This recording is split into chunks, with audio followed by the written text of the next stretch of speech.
Mummy बघ बाई, मी तुला काय म्हणते की तू ना यावर्षी मला ना सगळं कुल्लाया पापड सेवया वगैरे करून सगळं पाठवून दे बाई.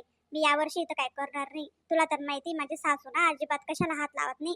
नुसते एका ठिकाणी बसून राहते आणि मला सांगते हे आणून दे ते आणून दे आणि नुसतं आयतावर पोयता करत बसते बाई. आणि बघ बाई, तुला काय सांगू, आमच्या गल्लीच्या ना सगळ्या बाईंचं सगळं सामान करून झालं आणि आमचं अजून काहीच झालेलं नाहीये.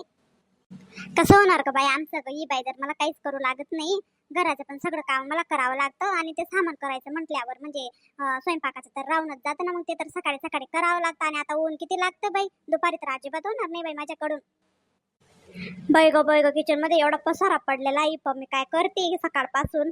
पम्मी आणि कुठे जाऊन बसली काय माहिती? पम्मी पम्मी. हा ग मम्मी, ठेव ग बाई तू फोन, ठेव पटकन. तिच्या आधी ठेमा उठली का काय बघ, मला आवाज देते. ठेव तू पटकन फोन.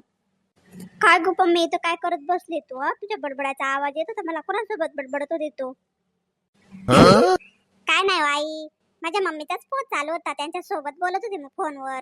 त्यांना म्हटलं यावर्षी तुम्ही आमच्यासाठी सामान करून द्या, आमचं काही जमत नाही. तुम्हाला तर माहिती पोरांमध्ये आपलं कुठे एवढं आवरलं जातं पटपट, म्हणून त्यांना सांगून दिलं ते करून देतील आणि पाठवून देतील. हो का, बरं झालं बाई सांगून दिलं. आपल्याला जर एवढा कंटाळा येतो करायचा, मग काय दुसऱ्यांना सांगून द्यायचं ना. मग आपलं आपलं जर होतच नाही, 12-12 वाजेपर्यंत स्वयंपाक होत नाही, 1-2 वाजता आपण जेवायला बसतो, मग त्यानंतर कुठं आपल्याला दिवस पुरणार आहे ग बाई सामान वगैरे करायला.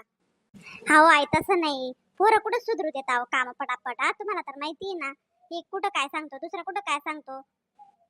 हा, बघून घे बया या आताच्या मुली कशा आहेत तर, यांच्याकडून ना पोरं पण सांभाळले जात नाही. म्हणजे पोरं दुसरं कोणीतरी सांभाळतील तेव्हा या घराच्या काम करतील, नाहीतर पडलेलं आहे तसंच आम्ही बसलो पोरांना सांभाळून. आमचे पोरं नव्हते का बया, आम्ही तर पोरांना पण सांभाळून घ्यायचो आणि घराचे सगळे कामे पण करून घ्यायचो आणि त्यानंतर शेतात पण जायचो. एवढं होणार आहे का यांच्याकडून? हा, बस बस आई, नका एवढं भाषण देत बसू.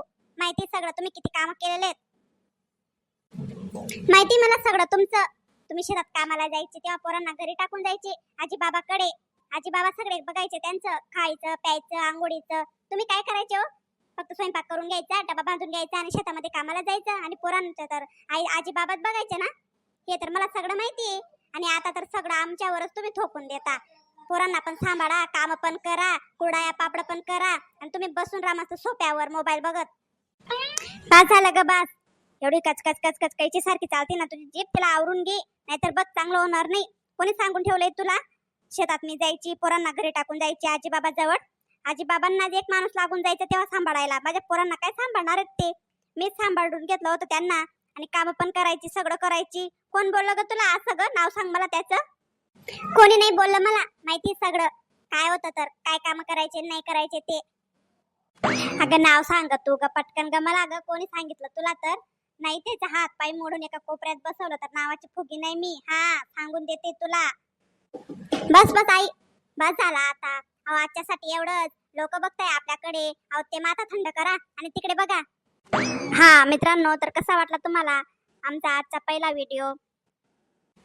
नमस्कार मित्रांनो, स्वागत आहे तुमचं आमच्या महाराष्ट्राची धमाल या नवीन YouTube चॅनल वरती.